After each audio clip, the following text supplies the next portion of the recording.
আপনি অনেক সংস্কারের কথা বলবেন, কিন্তু মানুষের পেটে ক্ষুধা থাকবে, তখন ওরা ওই ঘোষণা টোষণা কিছু শুনবে না। আপনার আইন শৃঙ্খলা বাহিনীকে সংস্কার করতে হবে, যাতে তারা যেই হোক না কেন তার উপর যেন কথায় কথায় গুলি না চালায়।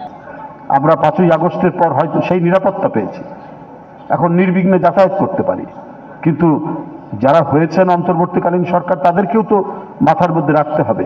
আপনারা সংস্কার করবেন করুন, কিন্তু এমন সংস্কার করুন যাতে আর কোনোদিন ফ্যাসিবাদের উত্থান না হয়।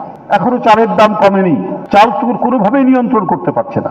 এক চালের দাম না কমানোর কারণে, দুর্ভিক্ষ হওয়ার কারণে শেখ মুজিবের পাহাড় সমান জনপ্রিয়তা একেবারে ধুলায় লুটিয়ে গেল, এবং তার 75-এর 15ই আগস্টে পরিবার সহ যে এইরকম মর্মান্তিক মৃত্যু হলো, কিন্তু মানুষ কেউ ইন্না লিল্লাহে পড়লো না। এটা আওয়ামী লীগ কোনোদিন বিশ্লেষণ করেনি, কেন পড়লো না মানুষ?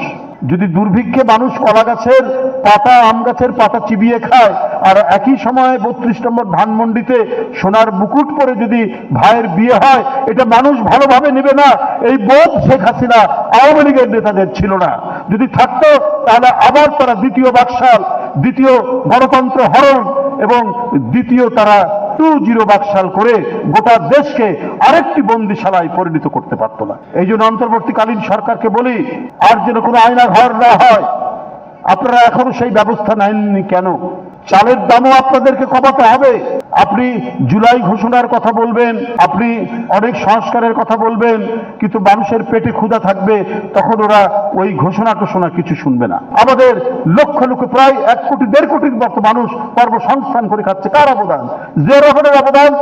মানুষ যখন কর্মসংস্থান করবে, সে তখন তার জীবন জীবিকাটা সে একটা যেভাবেই হোক তৈরি করে নিতে পারবে। এই কারণেই জিয়া রহমান টিকে আছে।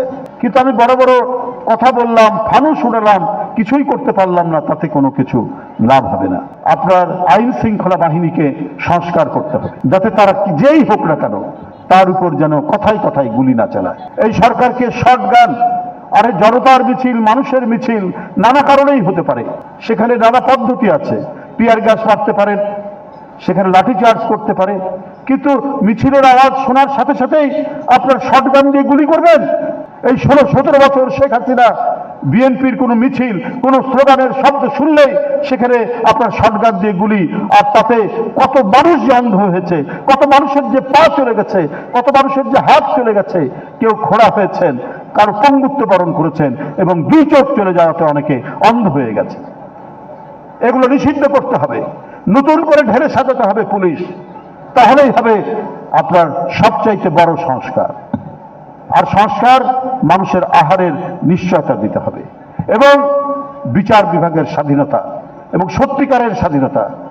একজন নিরীহ মানুষ সে যদি অত্যাচারিত হয়, তাহলে সে যাতে আদালতের আশ্রয় নিতে পারে, এবং সেই আদালত যাতে কারো রক্তচক্ষু যতই ক্ষমতাশালী হোক না কেন তার কথাই চলবে, এই ধরনের পরিস্থিতির যেন তৈরি না হয়।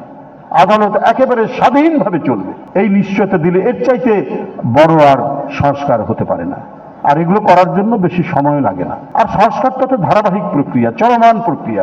একটা বন্ধ রাখবো, একটা করব, এইভাবে হয় না। তো আমরা ডক্টর ইউনূস সাহেবের অন্তর্বর্তী সরকারের প্রতি আমাদের সমর্থন রয়েছে, এখনো রয়েছে, কিন্তু তারা যদি জনকল্যাণের দিকগুলো বিবেচনা করে দ্রুত গণতন্ত্রের যে যাত্রা, গণতন্ত্রের যে পথরেখা অনুযায়ী পৌঁছানো এবং গন্তব্যে পৌঁছা, এটা নিশ্চিত করতে না পারলে প্রশ্নবোধক চিহ্ন দিনকে দিন বাড়তেই থাকবে।